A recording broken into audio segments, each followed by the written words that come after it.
വെള്ളിയാഴ്ച ദിവസം പെരുന്നാളായാൽ പെരുന്നാൾ നിസ്കരിച്ച് വീട്ടിൽ പോയി ളുഹ്ർ നിസ്കരിച്ചാൽ മതി, ജുമഅയിൽ പങ്കെടുക്കേണ്ടതില്ല എന്നൊരു സംവാദങ്ങളൊക്കെ നയിച്ചിരുന്ന മുജാഹിദിൻ്റെ തലമുതിർന്ന ഒരു നേതാവ് പറയുമ്പോൾ അതിൽ ഒരുപാട് ചിന്തിക്കാനുണ്ട്.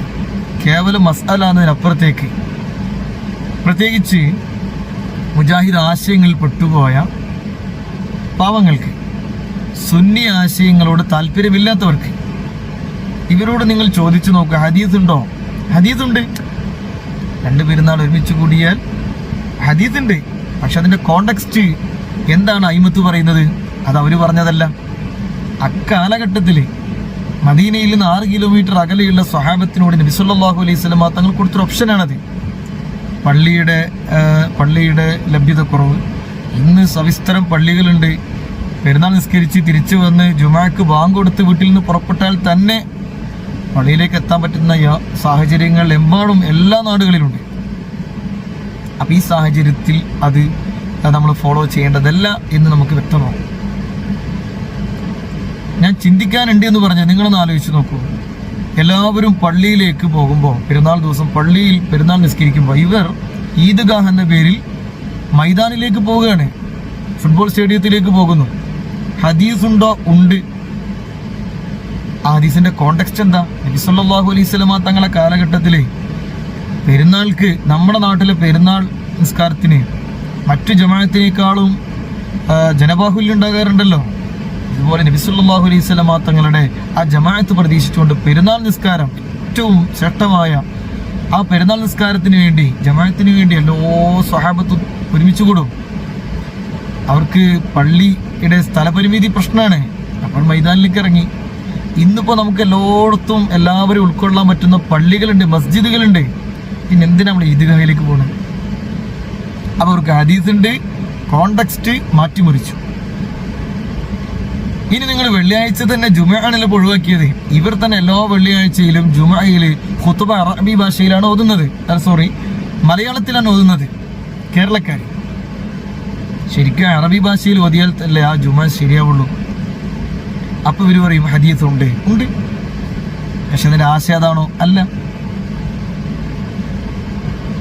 അപ്പൊ ഇവരോട് അവർ പറയും ഖുത്ബ പ്രസംഗല്ലേ, ജനങ്ങൾക്ക് തിരിയണ്ടേ?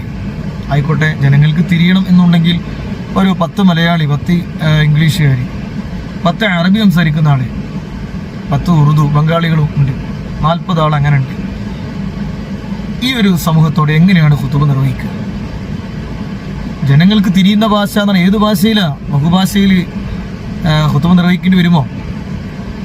ഇവർ പ്രതിരോധത്തിലായപ്പോൾ അവർ മെല്ലെ മാറ്റിപ്പിടിച്ചു ആ നാട്ടിലെ മാതൃഭാഷ.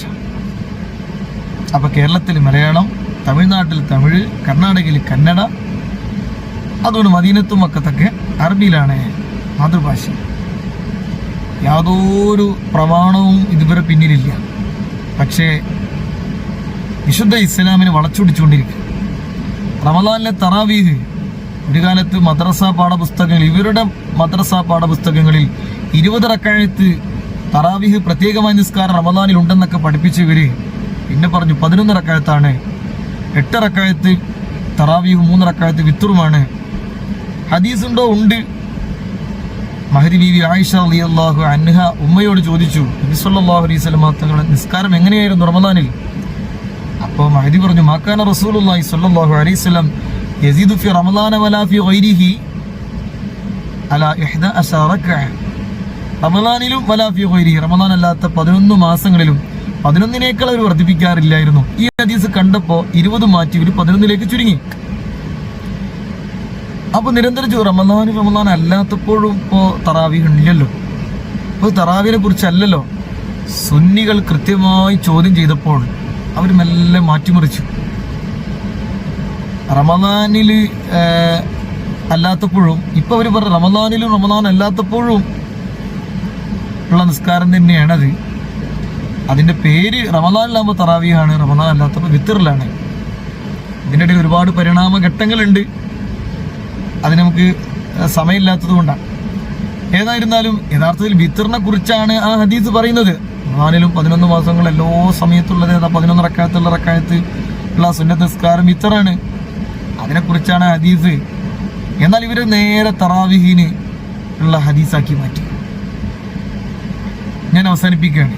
ഈ ഫൈസൽ മൗലവി തന്നെ ഒരു സംവാദത്തിൽ, സുന്നികളുടെ നേരിട്ടുള്ള ഡിബേറ്റിൽ അദ്ദേഹം ഒരു ഹദീസിന്റെ വിശദീകരണം എടുത്തു കൊടുക്കണ്ടേ. പച്ചക്കളവാണത്. ഫീഹി ഇല്ലത്താനി ആ ഹദീസ് ഉന്നയിച്ചപ്പോൾ ആ ഹദീസിൽ പ്രശ്നങ്ങളുണ്ട് എന്ന് പറഞ്ഞിട്ടൊരു ഉദ്ധരണി കാണിച്ചു കൊടുത്തു.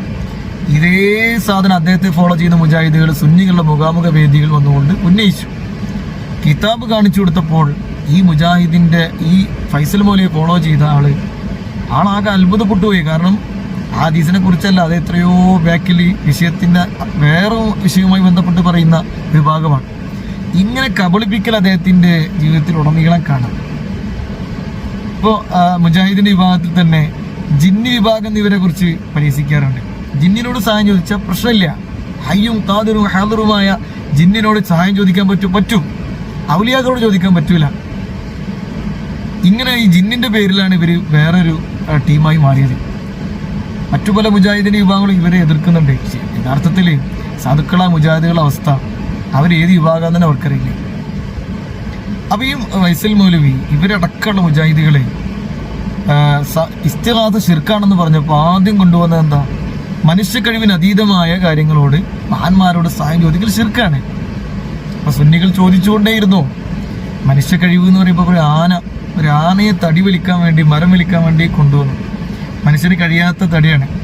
അപ്പോൾ ആനയെ ആ വിഷയത്തിൽ സഹായത്തിന് കൊണ്ടുവന്ന ശിർക്കാകോ പ്രതിരോധത്തിലായി. അപ്പോൾ അവരെല്ലാം അത് മാറ്റിയിട്ട് സൃഷ്ടി കഴിവിന് അതീതമാക്കി. അപ്പോഴാണ് യാ ഇബാദല്ലാഹി അയ്നുനി എന്ന ഹദീസിന്റെ ഒരു ചർച്ച. അള്ളാഹുവിന്റെ അടിമകൾ എന്നെ സഹായിക്കണമെന്ന് വിളിച്ചാൽ ശിർക്കാകുമോ? ആരോരുമില്ലാത്ത വിജനമായ പ്രദേശത്ത് അത് മുജാഹിദ് ക്യാമ്പിനിടയിൽ വലിയ കോലിളക്ക് സൃഷ്ടിച്ചു ഹദീസ്. കുറച്ച് ഫൈസൽ മൗലവി അത് ലൈഫാണ്, കുറച്ച് കഴിഞ്ഞപ്പോൾ കുഴപ്പമില്ല ഹദീസിന്. അങ്ങനെ അദ്ദേഹം പിന്നെ ജിന്നുകളോടുള്ള സഹായാർത്ഥനയാണ് എന്ന് പറഞ്ഞ് ജിന്നി വിഭാഗത്തിന്റെ വിലാസം അദ്ദേഹത്തിന് അതുപോലെ കിട്ടി. അപ്പൊ ഞാൻ പറഞ്ഞു വന്നത്, ഇപ്പൊ കഴിഞ്ഞ മഴദിലിന്റെ പരിപാടി കെ പി ഉസ്താദ് തന്നെ പറഞ്ഞു, കോഴിക്കോട് പട്ടാളം പള്ളിയിൽ പണ്ട് അവിടുത്തെ ഖത്തീബ് പറഞ്ഞു, ഒരു മൗലവി, അബ്ദുൽ ലത്തീഫ് മൗലവി എന്നാണ് പേര് തോന്നുന്നു. അദ്ദേഹം പറഞ്ഞു അത്രേ, അടുത്ത വെള്ളിയാഴ്ച പെരുന്നാളാണ്, ജുമ ഇല്ല. അങ്ങനെ ആളുകളൊക്കെ അത് അന്നത്തെ ജുമ കഴിഞ്ഞിറങ്ങിയപ്പോൾ പ്രശ്നങ്ങളൊക്കെ ആയി. അത് പിന്നെ പത്രത്തിൽ വാർത്ത വന്നു, സാധാ പോലെ ജുമ കോഴിക്കോട് പട്ടാളം പള്ളിയിലുണ്ട്. അപ്പം ഇവർക്ക് തോന്നിയതുപോലെ പറയുക, ഇവർക്ക് മാറ്റുന്നത് കൂട്ടി മാറ്റുക. വിശുദ്ധ ഇസ്ലാമിനെ ഇവർ തന്നെ വികലമാക്കിക്കൊണ്ടിരിക്കുകയാണ്. ഈ ഒരു പെരുന്നാളിലെ ജുമയുമായി ബന്ധപ്പെട്ട വിഷയം തന്നെ ഇപ്പോൾ മറ്റു ചില മുജാഹിദിന്റെ വിഭാഗം തന്നെ ഇദ്ദേഹത്തിന് രംഗത്ത് വന്നു തുടങ്ങി. ആ മുജാഹിദ് എന്ന ആശയം തന്നെ ഈ അർത്ഥത്തിലാണ്. മുൻകാലങ്ങളിൽ അയിമ്മത്ത് സ്വീകരിച്ചതിൽ നിന്ന് മാറി ഓരോ കാലഘട്ടത്തിലും വരുന്ന മുജാഹിദുകൾക്ക് എന്താണോ തോന്നിയത് അത് അവർ പറയുന്നു. പക്ഷേ ആ മുജാഹിദിലേക്ക് ആശയത്തിലേക്ക് പോയ ആളുകൾക്ക് അവർക്കിപ്പോൾ അവർ ഏത് വിഭാഗത്തെയാണ് ഫോളോ ചെയ്യുന്നതെന്ന് അവർക്ക് തന്നെ അറിയില്ല. അത്രമാത്രം ഗ്രൂപ്പുകളുണ്ട്, ആശയങ്ങളുണ്ട്. എന്നാൽ സുന്നികളിലേക്ക് നോക്കൂ, ഏത് വിഭാഗം, സമസ്തയിലെ ഏത് സംഘടന വിഭാഗങ്ങളാണെങ്കിലും അവർക്കൊക്കെ ഈ വിഷയത്തിൽ ഒറ്റ അഭിപ്രായങ്ങളേ ഉള്ളൂ. സക്കാത്തിന്റെ വിഷയം എല്ലാം. എന്നാൽ മുജാഹിദുകളുടെ ഈ ഒരു 100 വർഷത്തെ പരിണാമങ്ങൾ കൃത്യമായി വിശകലനം ചെയ്താൽ തന്നെ അവരുടെ ബിദ്അത്ത് ആശയങ്ങൾ നമുക്ക് ബോധ്യപ്പെടും.